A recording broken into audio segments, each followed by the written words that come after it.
Samantala, inspeksyonin ng mga opisyal ng Department of Trade and Industry ang paggawaan ng bakal sa Bulacan ngayong araw.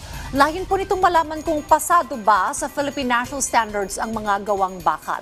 Si Denise Osorio sa detalye live. Denise. Yes, Dayan, tututukan ng Department of Trade and Industry ang isang malaking inspeksyon dito sa Steel Asia plant sa May Kawayan, Bulacan. Pangungunahan ni Trade and Industry Secretary Maria Cristina Roque ang factory visit at surveillance audit kasama ang mga opisyal ng Fair Trade Group at Bureau of Product Standards. Ang target dito, tiyakin na lahat ng produktong bakal ay pasado sa Philippine National Standards.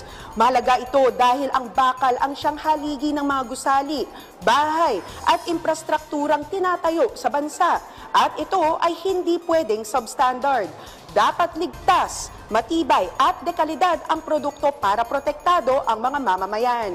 Dayan, alas 9 ngayong umaga sisimulan ang inspeksyon dito sa Steel Asia at inaasahang maglalabas ng mga palatuntunin ang DTI para mas paigtingin pa ang consumer protection. Yan ang pinakauling balita mula dito sa Bulacan. Balik sa'yo, Dayan. Maraming salamat, Denise Osorio.